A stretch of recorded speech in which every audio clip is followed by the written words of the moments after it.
సిద్దిపేట జిల్లా గజ్వేల్లో నాగుల చవితి సందర్భంగా స్థానిక అయ్యప్ప దేవాలయంలోని నాగులమ్మ దేవాలయంలో మహిళలు పెద్ద ఎత్తున పాల్గొని ప్రత్యేక పూజలు నిర్వహించారు. ఈ కార్యక్రమంలో అయ్యప్ప దేవాలయం చైర్మన్ ఎర్రం శ్రీనివాస్, ఇటిక్యాల తాజా మాజీ సర్పంచ్ చంద్రశేఖర్, కొండపోచమ్మ దేవస్థానం మాజీ డైరెక్టర్ సత్యనారాయణ పాల్గొన్నారు. ఈ సందర్భంగా మాట్లాడుతూ అందరికీ నాగుల చవితి పండుగ శుభాకాంక్షలు తెలిపారు.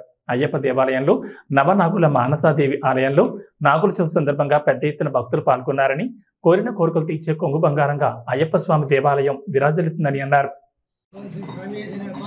మన గజ్వేల్ పట్టణంలో హరిహరపుత్ర అయ్యప్ప స్వామి దేవాలయంలో అతి సుందరమైన నవనాగులతో సహిత మనసాదేవి యొక్క విగ్రహపరిష్ట చాలా రోజులు ఇక్కడికి వచ్చిన భక్తులందరికీ, మహిళామూర్తులందరికీ వారి కోరికలు నెరవేర్చాలని ఆ అమ్మవారిని కోరుకుంటూ ఇక్కడికి వచ్చిన ప్రతి మహిళ వాళ్ళు ఏ కోరికలు కోరుకున్నా, పిల్లలు కావాలి కానీ కళ్యాణం కావాలి కానీ అటువంటి కోరికలు నెరవేర్చే తల్లి వారికి అనురాగ్యం కల్పించాలని, ఆయుర్వేద అష్టశాలు కల్పించాలని, మహిళామూర్తులు అందరినీ మంచి కాపాడాలని మనస్ఫూర్తిగా కోరుకుంటున్నాను.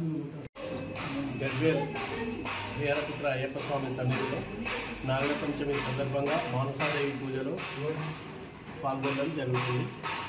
గజ్వేల్ నియోజకవర్గ ప్రజలందరికీ నాగుల చవితి శుభాకాంక్షలు. అయ్యప్ప అభినవ శబరిమల లాంటి అయ్యప్ప స్వామి దేవాలయంలో కడు అత్యద్భుతంగా నవనాగ సమేత మానసాదేవి అనే విగ్రహాన్ని ప్రతిష్ఠింపజేసుకున్నాము. దానిలో మహత్యం ఏంటంటే నవనాగులను కూడా శాసించేటువంటి శక్తి మన మానసాదేవి తల్లికుంటుంది. అలాంటిది ఎవరికైనా కూడా నాగదోషం ఉన్నా, పిల్లలు కాకుండా, పెళ్లి కాకుండా కూడా ఎవరైనా ఇక్కడ విచ్చేసి అమ్మవారిని దర్శనం చేసుకుంటే ఖచ్చితంగా అన్నీ నెరవేరుతున్నాయి. చాలా మంది కుటుంబాలలో ఇది అత్యద్భుతంగా కనబడుతుంది. కాబట్టి అందరూ కూడా ఇక్కడికి విచ్చేసి నాగుల పంచమి రోజు మరియు నాగుల చవితి రోజున కూడా అందరూ కూడా ఇక్కడికి విచ్చేసి అమ్మవారి దర్శనం చేసుకుంటూ చాలా కడు ఆనందపడుతున్నారు. కాబట్టి ప్రతి సంవత్సరం కూడా ఇక్కడికి విచ్చేసి అమ్మవారిని దర్శించుకుని కృతార్థులు కావాల్సిందిగా మనవి.